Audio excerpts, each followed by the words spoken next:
আউয়ালে আখেরে নবী, নবী জাহের বাতেনে,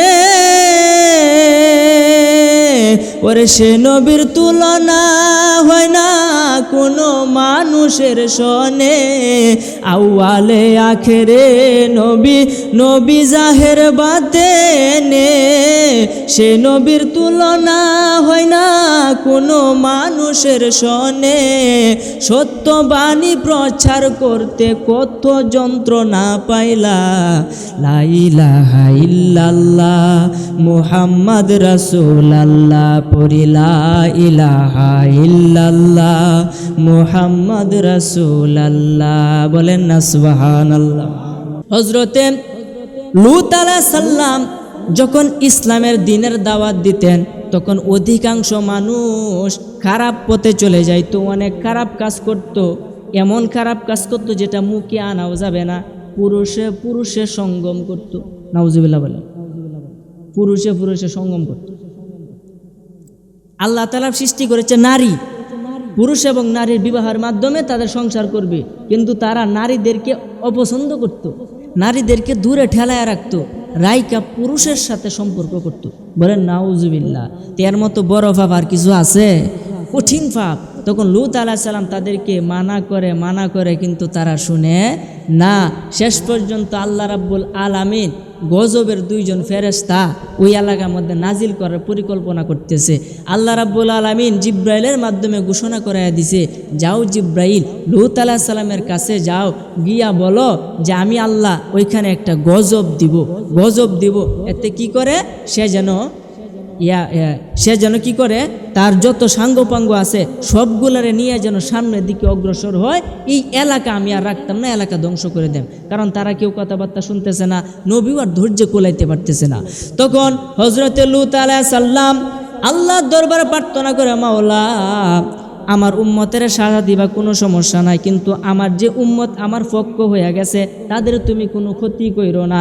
আচ্ছা ঠিক আছে, তুমি এক কাজ করো, আমি দুইজন ফেরেশতা তোমার কাছে পাঠাইব তাদেরকে পরীক্ষা করার জন্য। যদি তারা পরীক্ষার মধ্যে ফেল হইয়া যায় তাহলে আমি আল্লাহ তাকে সরাসরি গজব দান করব। তখন ওই আকাশ থেকে দুইজন ফেরেশতা মানব সুরত ধারণ করে হযরতে লূত আলাইহিস সালামের দরবারে চলে গেল। এত সুন্দর যুবক চেহারা দেইখা ওইখানকার লোকগুলা পাগল হইয়া গেল, কারণ তারা তো পুরুষের সাথে সঙ্গম করে অভ্যাস, কথা কোন ঠিক কিনা। তখন এই সুন্দর চেহারা দেখে তারা তো পাগল হয়ে গেছে, তার প্রতি আকৃষ্ট হইতেছে। লূত আলাইহিস সালাম ডাক দিয়ে কয়, বাবারা তোমাদেরকে অনুরোধ করি অন্তত তাদের সাথে বেয়াদবি করো না, তারা বিশেষ মানুষ, তারা বিশেষ মানুষের রূপ ধরে আসছে, তারা তোমাদের মতো সাধারণ নয়, তোমরা তার সাথে অন্তত খারাপ কাজটা করো না। কিন্তু তারা লূত আলাইহিস সালামের কথা শুনে না, তারা ওই ফেরেশতার দিকে অগ্রসর হতে শুরু করলো। তখন এই ফেরেশতারা ডাক দিয়া কয়, নবী গো, ও নবী, আপনি আমাদের কথা চিন্তা কইরেন না, আমাদের কোনো সর্বনাশ, আমাদের কোনো ক্ষতি তারা করতে পারবে না। আপনি এক কাজ করেন, আপনার যত সাঙ্গপাঙ্গ আছে, যত মুরিদান আছে, যত ভক্তবৃন্দ আছে, তাদেরকে নিয়ে সামনের দিকে দৌড় দেন, পিছনে তাকিয়ে দেখবেন না। পিছনে কি হবে ওইটার দিকে আপনি তাকাবেন না, আপনি শুধু সামনের দিকে চলে যাবেন। হযরতে লূত আলাইহিস সালাম ফেরেশতার কথা শুই না তার কিছু সংখ্যক লোক লইয়া সামনের দিকে অগ্রসর হইতেছে। তখন ফেরেশতারা তাদের রূপ ধারণ করিয়া দুই পাখা, একটা এই দিক দিয়া মাটির নিচে দিছে আর একটা ওই দিক দিয়া মাটির নিচে দিছে, দিয়া একেবারে এটা উপরের দিকে তুইলা খালি উল্টায়া সাইরা দিছে। বলেন সুবহানাল্লাহ। এই যে উল্টায়া খালি সাইরে দিছে, বিশাল বড় গর্ত হয়ে গেছে এবং তারা একেবারে ডাইল হয়ে গেছে, একবারে চ্যাপটা হয়ে গেছে, একবারে শেষ, আর কিচ্ছু নাই, চ্যাপ্টা হয়ে গেছে। তখন অনেক বড় একটা গর্ত হয়েছে, যে গর্তটা একটা সাগর হয়ে গেছে, যেটাকে বলা হয় বাহারে লুতের সাগর। ওই সাগরে একটা কীট পতঙ্গ কিচ্ছু নাই, কারণ কি, এটা হলো একটা গজবের সাগর। বলেন না সুবহানাল্লাহ। তে আল্লাহ রাব্বুল আলামিন কি না পারে চিন্তা করে। আল্লাহ রাব্বুল আলামিন পবিত্র কোরআনে বলেছে, ইন্নাল্লাহা আলা কুল্লি শাইইন কদির, সমস্ত কিছুর যা কিছু আছে এই সব কিছুর এই অধিপতি আমি আল্লাহ। বলেন না সুবহানাল্লাহ। সব কিছুর অধিপতি আল্লাহ, এবং আল্লাহ বলছেন ফাআলুল লিমা ইউরিদ, আমি আল্লাহ যা ইচ্ছা তাই করতে পারি। সুবহানাল্লাহ কইতেন না? কি করতে পারে মহান আল্লাহ, কি করতে পারে আমার আল্লাহ, যা কোন বলে ফায়াকুনের ভিতরে সব কিছু হয়ে পড়ে, বলেন না সুবহানাল্লাহ। এই জন্য আমার ভাইরা বাবারা বন্ধুরা, সরাসরি গজব আল্লাহ পাকের পক্ষ থেকে তারা পাইছে। কেন? দিন মানছে না এই কারণে। কিন্তু আমরা যে নবীজিরা মানি না, অনেকে নামাজে পড়ি না, অনেকে পাপের মধ্যে লিপ্ত, গোপন পাপে লিপ্ত, প্রকাশ্যে লিপ্ত, নামাজের দ্বারে কাছে আসি না, তাইলে আমাদের উপরে আল্লাহ কেমন গজব দিত একবার চিন্তা কর। সেই নবীজি আইসা সেই গজবটা বন্ধ করছে, এরপরও নবীজিরা ভাল লাগে না? হ্যাঁ, এরপরও নবীজির মিলাদ ভাল লাগে না? এরপরও কো বেদাত, মানে দাঁত নাই, মানে দাঁত হেরারি আছে, আমরা নাই কিচ্ছু। কথা ঠিক কিনা আমার ভাইরা বাবারা বন্ধুরা? একদিন হিসাব দিতে হবে আল্লাহর দরবারে। যা করবা জীবনে ওইখানে গেলে সব কিছুই পাইবা, এর বিকল্প কোনো কিছুই পাইবা না। আল্লাহ বলছে কারো সামনে এক সরিষার দানা পরিমাণ অন্যায় করা হবে না। আমার নবী, আপনার নবী রবিউল আউয়াল মাসের 12 তারিখে সোমবার দিনে যখন এই পৃথিবীতে আগমন করবে, তখন রাত্র এবং দিনে ঝগড়া লাগছে। রাত্র এবং দিনে ঝগড়া লাগছে। রাত্রে ডাক দিয়ে কয়, মাওলা তোমার নবী এত সম্মানিত, এত মহান, যে সমস্ত নবীগণের ঊর্ধ্বে যার সম্মান, সেই নবীজি আমি রাত্রের মধ্যে যদি পাঠাও তাহলে আমি রাত্র ধন্য হয়ে যাব। আল্লাহ আমার মিনতিটা তুমি কবুল করো। আমার আল্লাহ রাব্বুল আলামিন রাত্রেরও রব, দিনেরও রব। দিনে ডাক দেয়া কয়, আল্লাহ ওগো মাওলা, মেহরবানি করে তোমার নবীকে আমি দিনের মধ্যে পাঠাইও, যাতে আমি দিন ধন্য হয়ে যায় এবং আমার সম্মানটা কিয়ামত পর্যন্ত জারি থাকে। আমার আল্লাহ রাব্বুল আলামিন দুইজনে দুয়াই কবুল কইরা নবীজিকে এমন সময়ে পাঠাইছে যখন না দিন না রাত, অর্থাৎ সুবে সাদিকের টাইমে, যখন না দিন না রাত, এই টাইমে নবীজিকে পাঠাইছে। একটু একটু অন্ধকার, একটু একটু আলো, দুইয়ের সমন্বয়ে নবীজি পৃথিবীতে আসছে। এতে দুইজনেই খুশি হয়ে গেছে, বলেন সুবহানাল্লাহ। এই জন্য আমার ভাইরা বাবারা বন্ধুরা, এই আল্লাহ কত বড় খেলা খেলছেন একবার চিন্তা করেন। সেই নবীজির আগমনের উসিলায় সমস্ত কিছু আল্লাহ বানাইছে।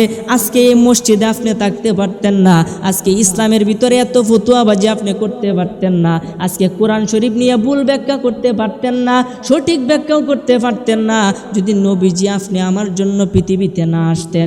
বড় বড় গজব এই পৃথিবীতে নামে আসতো, কিন্তু আপনি আমার নবীর খাতিরে এই গজবগুলো আল্লাহ বন্ধ করে দিছে। জুড়ে বলেন না সুবহানাল্লাহ। আমার দয়াল নবীর জশ্নে জুলুস বেদাত যারা কয়, ওরে কোন দলিলে নূর নবীজির উম্মত তারা হয়। আমার দয়াল নবী আদম হইতে এই পর্যন্ত জন্ম হয় যত, কারো জন্ম নয়তো আমার নবীজির মতো। ওরে আদম হইতে এই পর্যন্ত জন্ম হয় যত, কারো জন্ম নয়তো আমার নবীজির মতো। ওনার আসা যাওয়া ভিন্ন মতো, দলিল প্রমাণ কয়। আর মিলাদুন নবী পালন বেদাত বেঈমানেরা কয়। আমার দয়াল নবী, আমার দয়াল নবীর জশ্নে জুলুস বেদাত যারা কয়, ওরে কোন দলিলে নূর নবীজির উম্মত তারা হয়। আমার দয়াল নবী। গোল্ড অফ মদিনা, সুন্নিয়তের অহংকার। আপনি আমার নবীর উম্মত হওয়ার জন্য আগেকার নবীরা পর্যন্ত কান্নাকাটি করছে। আপনারা সকলেই জানেন, নবীরা পর্যন্ত কান্নাকাটি করছে, কিন্তু কারো দোয়া আল্লাহ কবুল করে নাই। শেষ পর্যন্ত আল্লাহ রাব্বুল আলামিন হজরতে ঈসা আলাইহিস সালামের দরখাস্ত কবুল করে তাকে আকাশে উঠিয়ে নিয়ে গিয়ে হয়েছিল। তিনি বর্তমানে আকাশে আছে, শেষ জামানায় আসবে, কিন্তু নবী হইয়া না, আপনি আমার মতো নবীজির উম্মত হয়ে, বলেন সুবহানাল্লাহ। তার মানে আমাদের সম্মানটা কতখানি বড় একবার চিন্তা করেন। তাই যে নবীর উম্মত হওয়ার জন্য আমাদের সম্মান আল্লাহ বাড়াইছে, তাহলে সেই নবীজির সম্মান কতটুকু একবার চিন্তা করেন। তো এই নবীর আগমনের মাস হলো এটা, এই রবিউল আউয়াল মাস। আজকে আমরা মসজিদে একত্রিত হয়েছি। রবিউল আউয়াল মাস সম্পর্কে আপনারা সকলে কম বেশি জানেন না যেরকম না, কিন্তু আমি কিছু কথা বলতে চাই, যে কথাগুলো যদি আপনারা শুনেন আপনারা হবেন উপকৃত, আমি হব ধন্য। যদি আমল করতে পারেন, আশা করি এটার বদৌলতে আল্লাহ তাআলা আপনাকে মৃত্যুর সময় সহজ মৃত্যু দান করবে, কবরে মুক্তি দান করবে, ফুল সিরাতের ফুল পার হওয়ার তৌফিক দান করবে, শেষ পর্যন্ত আপনি বেহেশতে যেতে পারেন, বলেন সুবহানাল্লাহ। তাহলে সব কথার মূল কথা হচ্ছে আমল। আমি যত কথাই কই, যদি আমলে না নেন কোনো কাজ হইতো। এই কারণে আপনাদেরকে অনুরোধ করব, যতটুকু পর্যন্ত এখানে বসে থাকবেন একটু ধৈর্য সহকারে বসবেন এবং আমি যা বলবো তা একটু শ্রবণ করার চেষ্টা করবেন। একটু মনোযোগ দেন আমার ভাইরা বাবারা বন্ধুরা। আল্লাহ তাআলা এই পৃথিবী সৃষ্টি করেছে, আকাশ বানাইছে, জমিন বানাইছে, আরশ বানাইছে, চন্দ্র বানাইছে, সূর্য বানাইছে। আল্লাহ তাআলা সমস্ত কিছুর সৃষ্টিকর্তা, আল্লাহ তাআলা সমস্ত কিছুর পালনকর্তা। কিন্তু যেই রব্বুল আলামিন স্বয়ং আল্লাহ যে একজন আছে, ওইটাও আল্লাহ প্রকাশ করতো না, কোনো কিছুই সৃষ্টি করতো না।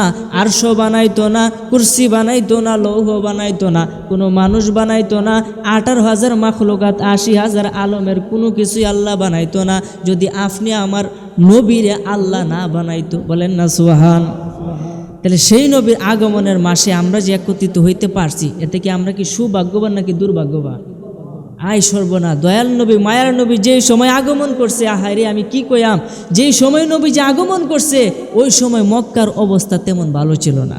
মানুষ না খায়া দিন পার করতো, ক্ষেতের মধ্যে ফসল হইতো না, গাছের মধ্যে ফল ফুল হইতো না, মানুষ না খায়া অনাহারে জীবনযাপন করত। কিন্তু আপনি আমার নবী যখন পৃথিবীতে আগমন করেছে, মরা গাছের ডালে ডালেও ফুল ফল ধরে গেছে। বলেন সুবহান। দয়াল নবী, মায়ার নবী, ভবে যেদিন আসিল, মরা গাছেও ফুটিল ফুল, কত আনন্দ পাইল। দয়াল নবী, মায়ার নবী, ভবে যেদিন আসিল, মরা গাছের ডালে ডালে কত ফুল যে ফুটিল। সত্যবাণী প্রচার করতে, সঠিক বাণী প্রচার করতে আল্লাহ যাকে পাঠাইলা, লা ইলাহা ইল্লাল্লাহ মুহাম্মদ রাসূলুল্লাহ, পড়ি লা ইলাহা ইল্লাল্লাহ মুহাম্মদ রাসূলুল্লাহ। আউয়ালে আখেরে নবী, নবী জাহের বাতেনে, ওরে সে নবীর তুলনা হয় না কোনো মানুষের সনে। আউয়ালে আখেরে নবী, নবী জাহের বাতেনে, সে নবীর তুলনা হয় না কোনো মানুষের সনে। সত্যবাণী প্রচার করতে কত যন্ত্রণা পাইলা, লা ইলাহা ইল্লাল্লাহ মুহাম্মদ রাসূলুল্লাহ, পড়ি লা ইলাহা ইল্লাল্লাহ মুহাম্মদ রাসূলুল্লাহ। বলেন না সুবহানাল্লাহ। সকল কিছু সৃজন হইল যে নবীজির কারণে, তাহার মনে দুঃখ দিল আবু জাহেল বেঈমানে। সকল কিছু সৃজন হইল যে নবীজির কারণে, আর তাহার মনে দুঃখ দিল আবু জাহেল বেঈমানে। যাকে দেখলে এই খলিলের, যাকে দেখলে সাহাবীগণের, দূর হইতো মনের সব জ্বালা। লা ইলাহা ইল্লাল্লাহ মুহাম্মদ রাসূলুল্লাহ, পড়ি লা ইলাহা ইল্লাল্লাহ মুহাম্মদ রাসূলুল্লাহ। একটি জবানও বন্ধ রাখবেন না, চিৎকার মেরে সকলে একবার জোরে জোরে বলি না সুবহানাল্লাহ। সেই নবীজি আগমন করছে এই মাসে, এই মাসের বরকত আল্লাহ রাব্বুল আলামিন কেমন বাড়ায় দিছে একবার চিন্তা করেন। হযরতে জালালউদ্দিন সুয়ুতি রহমতুল্লাহ আলাইহি তার কাসাইসুল কুবরার ভিতরে লিখতাছে, আপনি আমার নবীর শান আল্লাহর দরবারে যে কত মহান। আপনি আমার নবী যখন এই পৃথিবীতে রবিউল আউয়াল মাসে বাক্কা নগরীতে, বর্তমানে মক্কা, বাক্কা নগরীতে বিখ্যাত কুরাইশ বংশের হাশিমি গোত্রে দয়াল নবীজি, মায়ের নবী সুবে সাদিকের টাইমে 12 রবিউল আউয়াল সোমবার দিনে যখন আগমন করছে, ওই মাসটা ওই আরব দেশের মধ্যে, এমনকি তামাম বিশ্বের মাখলুকাতের মধ্যে ওই মাসে যতগুলি মা গর্ভধারিণী হয়েছিল, যতগুলি সন্তান হয়েছিল, আল্লাহ রাব্বুল আলামিন দয়াল নবীজের আগমনের উসিলায় প্রত্যেকটা সন্তান আল্লাহ ছেলে বানায়া দিছে। আর জোরে কই না সুবহানাল্লাহ। আরে কি আশ্চর্য, একবার সুবহানাল্লাহ কইলে আসমান জমিন পুরাটা ফাঁক জায়গাটা শব্দ ভরে যায়।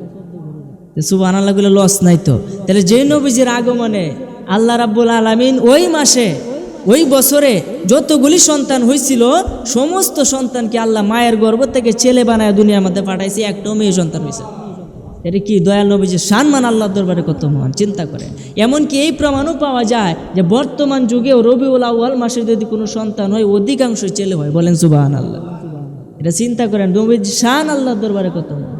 শুধু তাই নয়, দয়াল নবীজি, মায়ার নবীজি, আপনি আমি যেভাবে দুনিয়ার মধ্যে আসছি নবীজি কিন্তু সেভাবে আসেন, আইসে সেভাবে আসেনি। আপনি আমি কোথা থেকে আসি, মায়ের নাপাক স্থান দ্বারা পৃথিবীর মধ্যে আসি, এবং আমাদের মাথা আগে আসে, পা পরে আসে, আর নবীজির পা মুবারক আগে আসে, মাথা মুবারক পরে আসছে, বলেন সুবহানাল্লাহ।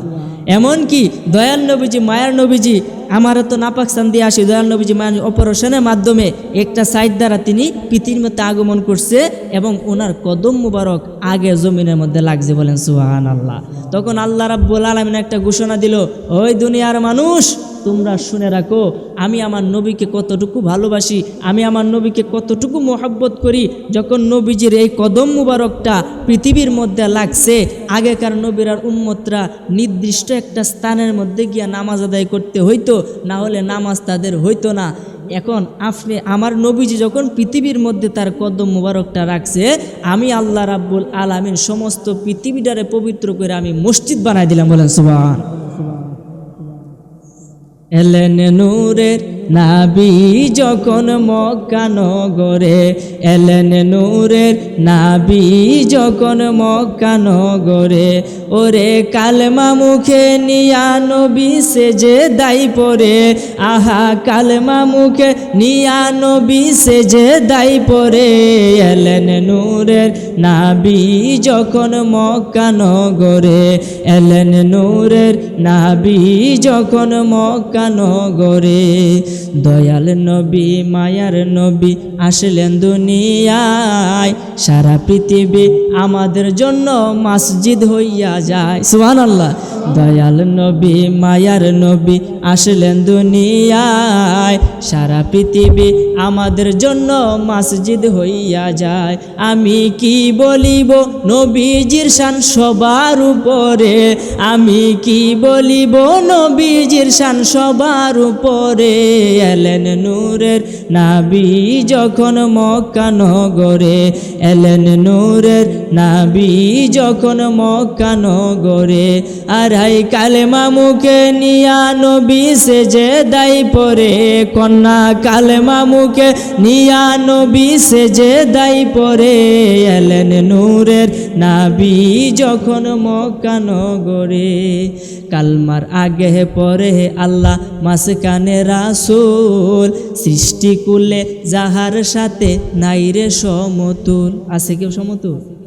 বিশ্বাস না হলে দেখেন কালমাটা, কালমার আগে পরে আল্লাহ মাঝখানে রাসূল, সৃষ্টি কুলে যাহার সাথে নাই রে সমতুল।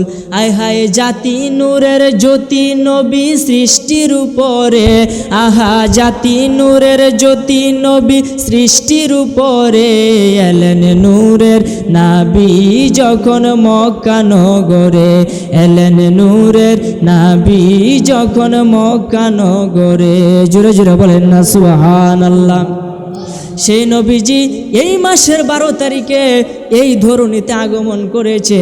এই কারণে আল্লাহ রাব্বুল আলামিন পুরা পৃথিবীটারে আমাদের জন্য মসজিদ বানায়া দিছে। শুধু তাই নয়, তাই নয়, মুহাম্মদ সাল্লাল্লাহু আলাইহি ওয়াসাল্লাম লিখতে প্রথম অক্ষর মিম। এই কারণে আল্লাহ রাব্বুল আলামিন অনেক কিছু মিম দ্বারা সাজাইছে। যেমন মক্কার নাম ছিল বাক্কা, হয়ে গেল মক্কা।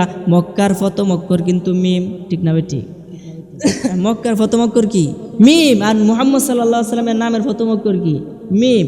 মদিনার নাম ছিল ইয়াসরিব, নাম হয়ে গেল মদিনা। কেন হইল? আপনি আমার নবীর নাম মুহাম্মদ, মিমের খাতিরে আল্লাহ রাব্বুল আলামিন নবীজির মিমের খাতিরে ইয়াসরিব থেকে মদিনা বানায় দিয়েছে। জোরে বলেন না সুবহান। মূলত দয়াল নবীজির যে আইসে সম্মানটা কতটুকু এটা বোঝানোর জন্য আমি বলতেছি। আগমনের মাস আর কি আলোচনা, শুধুমাত্র এই আলোচনা আপনারা জানেন, এরপর আরও জানার জন্য বলতেছি। এতে কি উপকৃত হইতেছে না?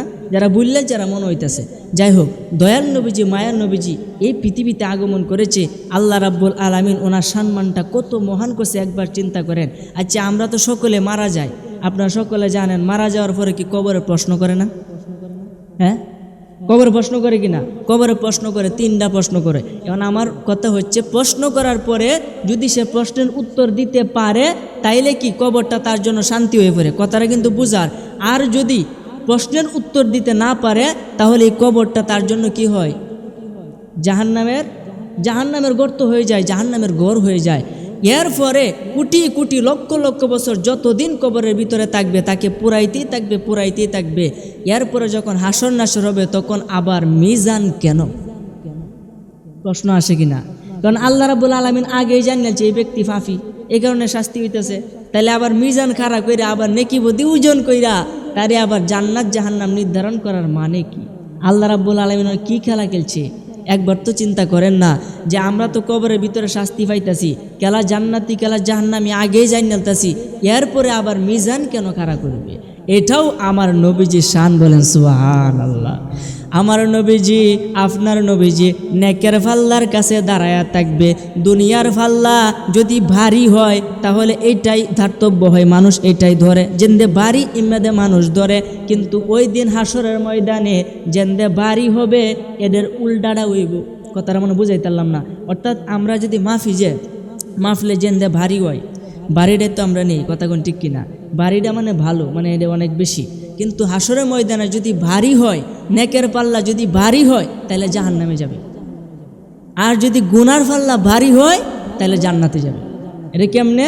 একটা যদি নিচে যা তাইলে সে মানে জাহান্নামী, আর যদি নেকের পাল্লা উপরে উঠে তাহলে সে জান্নাতি, মানে উল্টা হবে।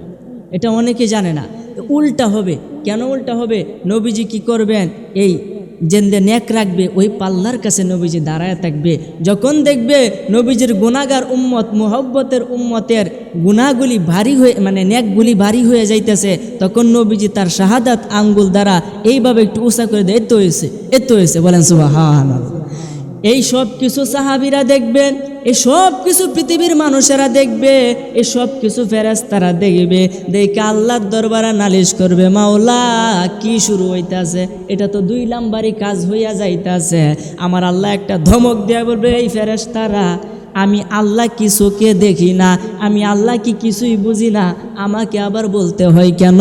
আজকে এই পুরা হাসর নাসরটা আমি আল্লাহ সাজানোর একটাই উদ্দেশ্য, একটাই মানে, যে আমি আমার নবীর শানটা যে কত উঁচা করছি এটা জগৎবাসীদেরকে চাক্ষুষ দেখানোর জন্য।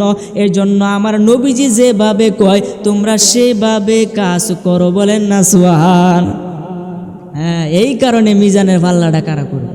এতে করে বেঈমান ব্যক্তিরাও শেষমেশে জান্নাতে যাবে নবীজির সুপারিশে।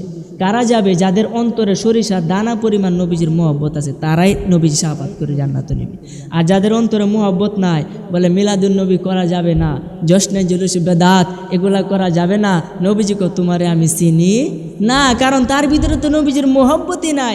একবার চিন্তা করেন, যেই নবী না হইলে কোনো কিছুই হইতো না, যেই নবী না হইলে আপনি হইতেন না, যেই নবী না হইলে আমি হইতাম না, যেই নবী না হইলে 18,000 মাখলুকাত 80,000 আলমের কোনো কিছুই আল্লাহ বানাইতো না, যে নবী 63 বছরের জিন্দিগি আমাদের জন্যই কান্নাকাটি করে গেছেন, লক্ষ লক্ষ বছর নূরানি রুহু জগতে কান্নাকাটি করছেন, এখন পর্যন্ত মদিনায় সবুজ গম্বুজের নিচে নবীজি রওজা মুবারকের মধ্যে ইয়া হাবলিয়া উম্মতি বলে এখনও কান্নাকাটি করে। সেই নবীজি এত মায়া, এত মোহাব্বত আপনি আমার লাগে করছে, না খায়া দিন পার করছে, 3 দিন 4 দিন 7 দিন পর্যন্ত নবীজি না খায়া দিন পার করছে। কেন করছে?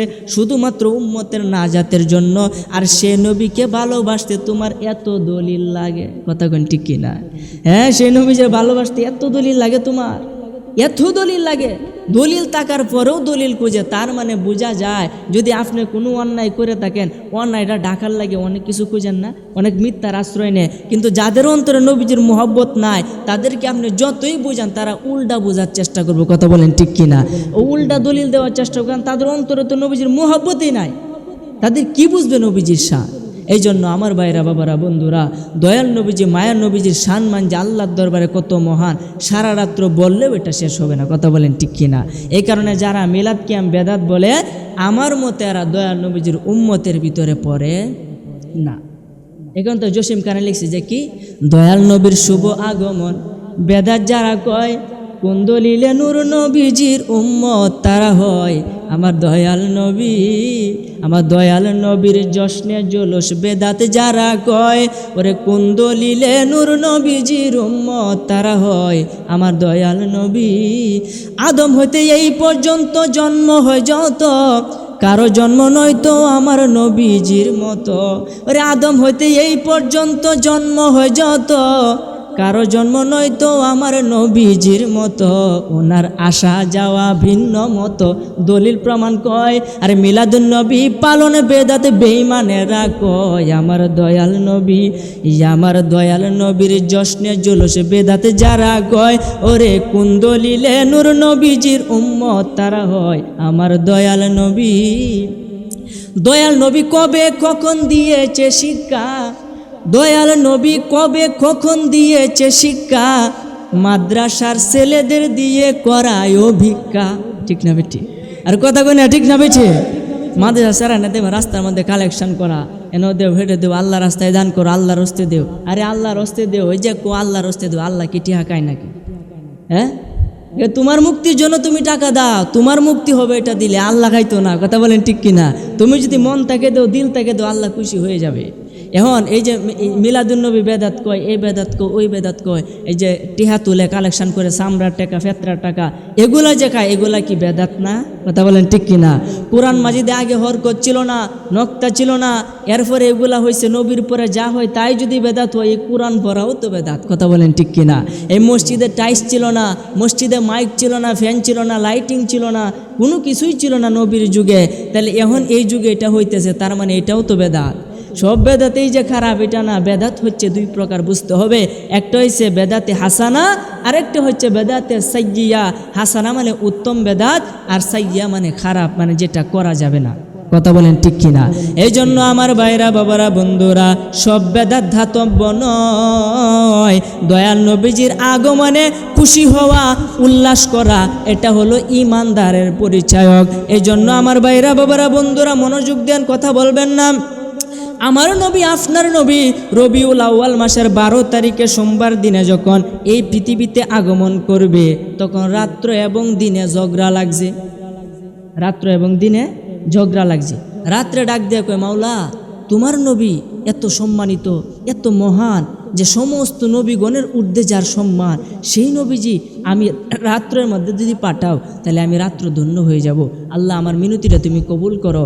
আমার আল্লাহ রাব্বুল আলামিন রাত্রেরও রব, দিনেরও রব। দিনে ডাক দেয়া কয়, আল্লাহ ওগো মাওলা, মেহরবানি করে তোমার নবীকে আমি দিনের মধ্যে পাঠাইও, যাতে আমি দিন ধন্য হয়ে যায় এবং আমার সম্মানটা কিয়ামত পর্যন্ত জারি থাকে।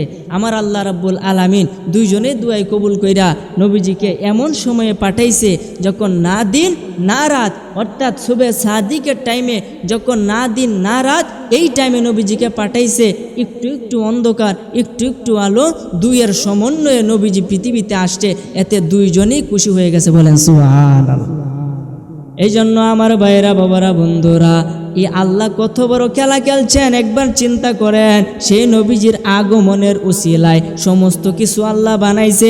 আজকে এই মসজিদে আপনি থাকতে পারতেন না, আজকে ইসলামের ভিতরে এত ফতুয়াবাজি আপনি করতে পারতেন না, আজকে কোরআন শরীফ নিয়ে ভুল ব্যাখ্যা করতে পারতেন না, সঠিক ব্যাখ্যাও করতে পারতেন না, যদি নবীজি আপনি আমার জন্য পৃথিবীতে না আসতেন। বড় বড় গজব এই পৃথিবীতে নাইমে আসতো, কিন্তু আপনি আমার নবীর খাতিরে এই গজবগুলো আল্লাহ বন্ধ করে দিছে। জুড়ে বলেন না সুবহানাল্লাহ।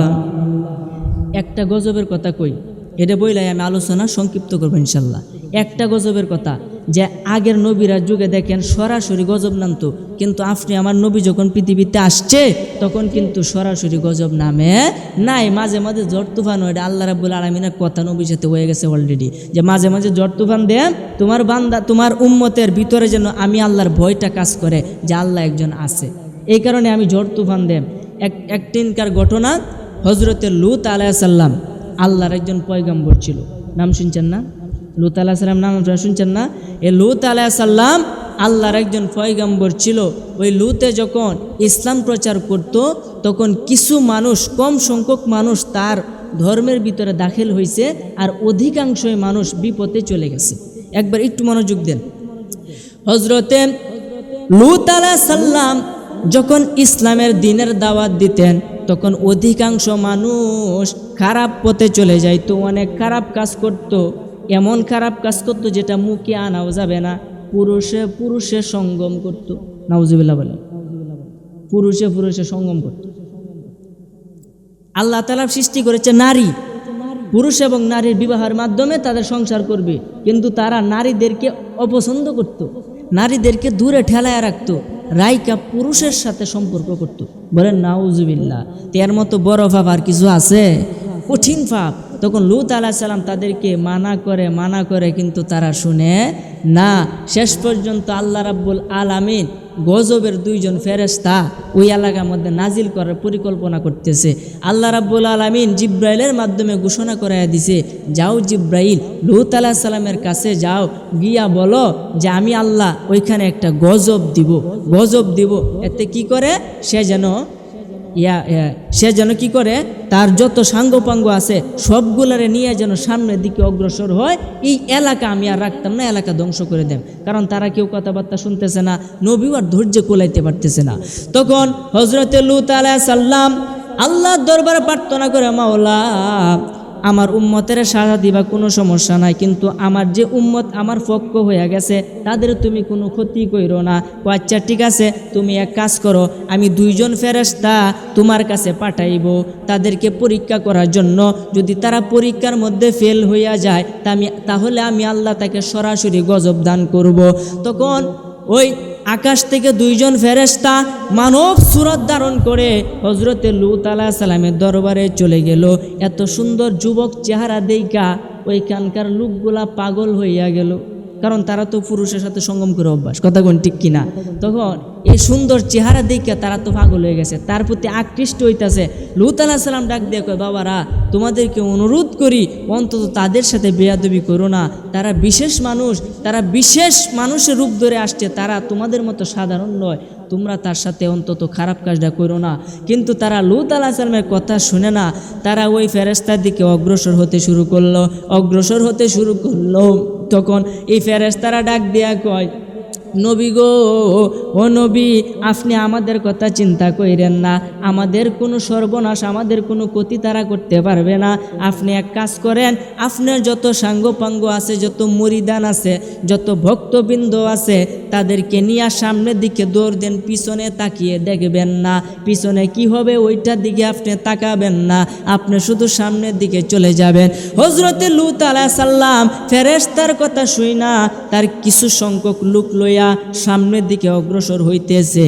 তখন ফেরেশতারা তাদের রূপ ধারণ করিয়া 2 পাখা, একটা এই দিক দিয়া মাটির নিচে দিছে আর একটা ওই দিক দিয়া মাটির নিচে দিছে, দিয়া একেবারে এটা উপরের দিকে তুইলা খালি উল্টায়া সাইরা দিছে।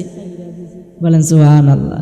এই যে উল্টায়া খালি সাইরে দিছে, বিশাল বড় গর্ত হয়ে গেছে এবং তারা একেবারে ডাইল হয়ে গেছে, একবারে চ্যাপ্টা হয়ে গেছে, একবারে শেষ, আর কিচ্ছু নাই, চ্যাপ্টা হয়ে গেছে। তখন অনেক বড় একটা গর্ত হয়েছে, যে গর্তটা একটা সাগর হয়ে গেছে, যেটাকে বলা হয় বাহারে লুতের সাগর। ওই সাগরে একটা কীট পতঙ্গ কিচ্ছু নাই, কারণ কি, এটা হলো একটা গজবের সাগর। বলেন না সুবহানাল্লাহ।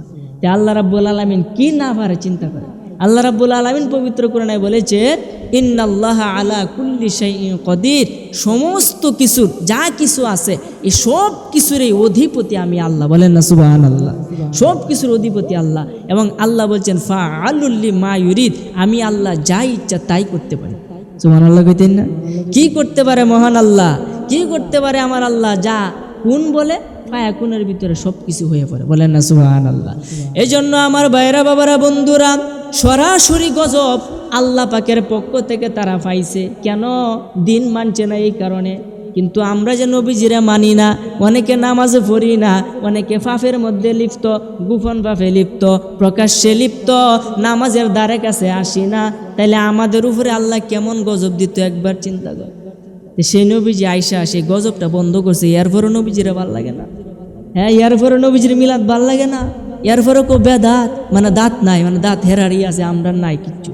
কথা ঠিক কিনা আমার ভাইরা, বাবারা, বন্ধুরা? একদিন হিসাব দিতে হবে আল্লাহর দরবারে।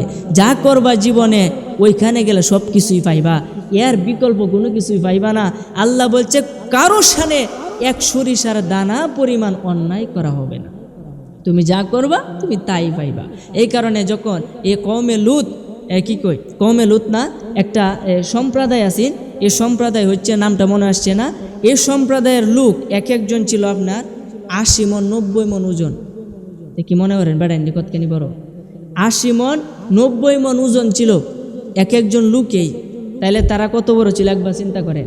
তখন তাদের কাছে যখন ধর্ম প্রচার করতে গেছে তখন তারা বলে, এই আমাদের কিছু ধর্ম শিখাও, আমাদের মতো এত মহান বলিমস্ত এত বড় বড় পালোয়ান আমরা ধর্ম মানে কি হারাব, আমরারে পরাজিত করার মতো কোনো শক্তি পৃথিবীতে নাই। তখন নবী ডাক দিয়া কয়, তোমাদের মতো লোকদেরকে পরাজিত করার মতো শক্তি নাই। আমার আল্লাহ যদি ইচ্ছা করে তোমাদেরকে এক মুহূর্তে ধূলিসাৎ করে দিতে পারে, তো কেমনে দিব? তখন এই কথা বলার পরে তিনি আল্লাহকে ডাক দিয়ে কয়, মাওলা, কয় নবী গো, ও আমি আল্লাহর পয়গাম্বর, এদেরকে আমি বাতাস দিমু। কি দিমু? বাতাস দিমু। একবার এই বাতাসের কথা শুনি আর 80 লইছি। আই রেডি কি কয়, আমরা এক একজন 80 মণ 90 মণ ওজন, আমাদেরকে কি বাতাসে গাইল হতে পারবো নাকি? আমরা একজনের তো বাতাসে নিত না, আমরা কি করাম 4-5 জন একসাথে গুল হয়ে বইতাম, একে হাতে হাত ধইরা, তাহলে বাতাস আমরা নিব করতে। এই কথা কইয়া তারা একে একে হাত ধরে রাখছে। আল্লাহ রাব্বুল আলামিন বাতাস তো ঠিক মতো নিয়ে দিছে। বাতাস বাহুন্ডি ছিল না, বাহুন্ডি যে বাজার পাতার এই উপরে তুলেলা, এই এমন বাতাস আইছে 80 মণ 90 মণ ওজনের সবগুলারে একসাথে চক্রর মতো এই আকাশ পর্যন্ত তুললিয়া বাতাস ছাইড়ে দিছে, থপ করে নিচে পড়ে শেষ, কিচ্ছু নাই, হাড্ডিও হওয়া গেছে না কুজ্জা। তাহলে চিন্তা করেন আল্লাহ রাব্বুল আলামিন শাস্তি কিন্তু দিতে পারে, আগে কিন্তু দিছে সরাসরি। এখন আল্লাহ চুপ করে আছে, এর মানে এই নয় যে আল্লাহ নাই, আল্লাহ তো আছে, শাস্তি তো অবশ্যই দিবে। কাদেরকে দিবে? যারা নবীর সাথে বেয়াদবি করবে। কারণ নবীজি কিন্তু আল্লাহ না, নবীজি হলেন বান্দা। বান্দার সাথে যদি আপনি বেয়াদবি করেন, অবশ্যই অবশ্যই যতক্ষণ পর্যন্ত বান্দার কাছে ক্ষমা না করবেন, আল্লাহ সেটা ক্ষমা করবে না। এই কারণে নবীর কাছে ক্ষমা চাইতে হবে। এই জন্য আমার ভাইরা, বাবারা, বন্ধুরা, ওই নবী হলেন রহমত। নবীজি গজবের সমস্ত দরজা বন্ধ কইরা দিছে, ওই নবী হলেন রহমত। এই কারণে আমাদের প্রতি আল্লাহ পাক সর্বদাই সার্বিক অনেকভাবে রহমত নাজিল করেন। মসজিদে যতক্ষণ বৈশা থাকবেন ততক্ষণ পর্যন্ত জীবনের সগীরা গুনাহ যত আছে আল্লাহ সবগুলাই মাফ করে দিব, বলেন সুবহানাল্লাহ। এই যে নিঃশ্বাস ফালতাছেন, একবার টানতাছেন, একবার ফালতাছেন, একবার টানতাছেন, প্রতি নিঃশ্বাসে নিঃশ্বাসে আমার আল্লাহ আপনার আমল নামার মধ্যে 10টা করে নেকি দান কইরা দিতেছে।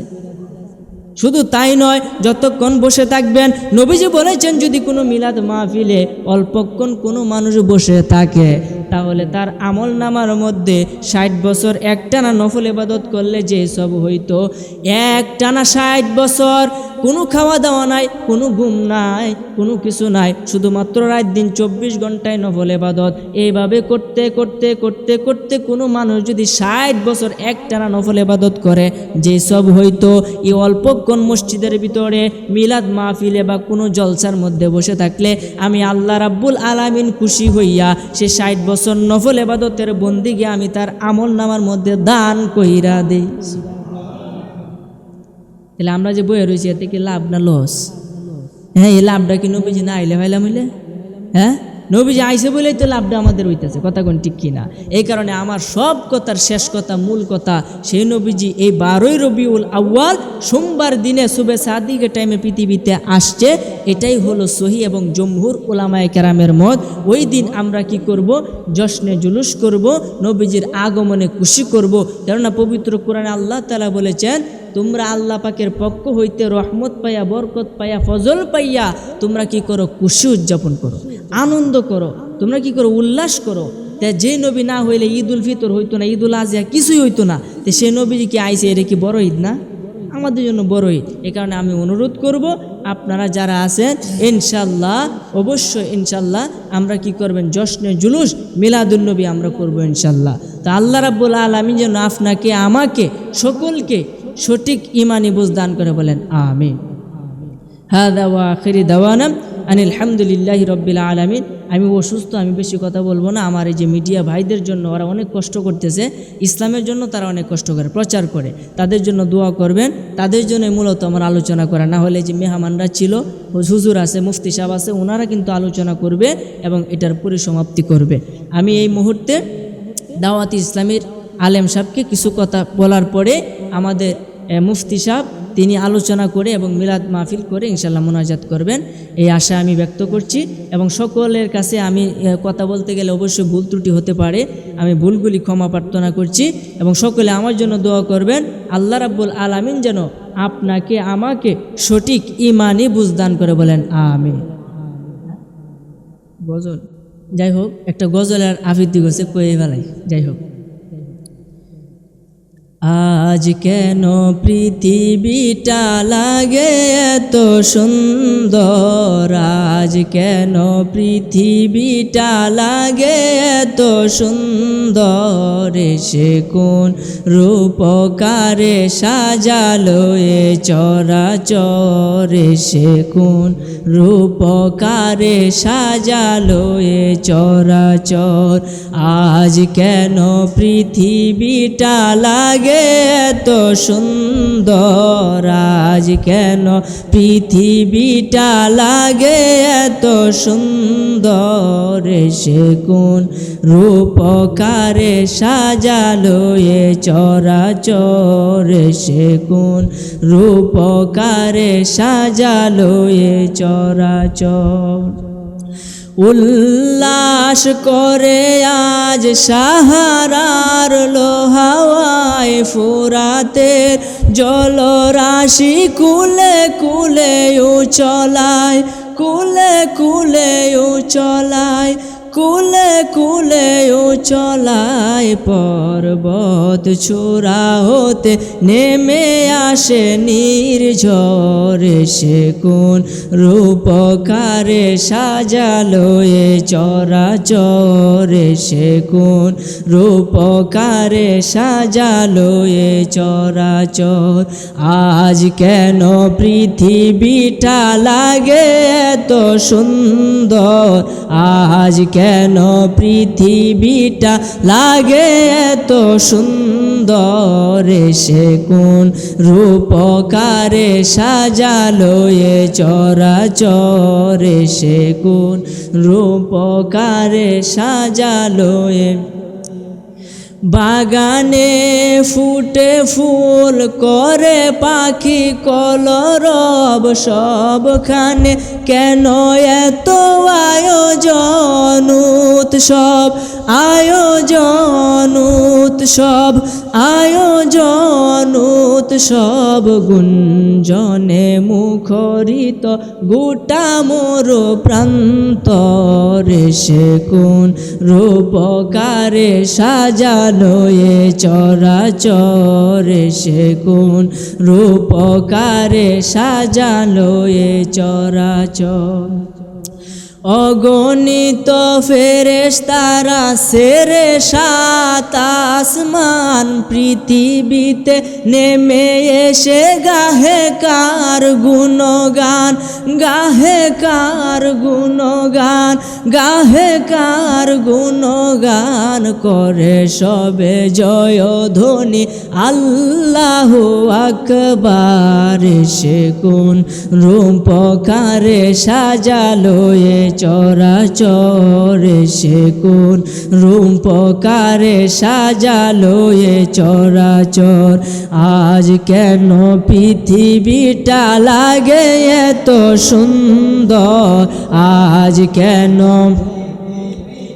লাগে এত সুন্দর, সে কোন রূপকারে সাজালো এ চরাচর, সে কোন রূপকারে সাজালো এ চরাচর, সে কোন রূপকারে সাজালো এ চরাচর।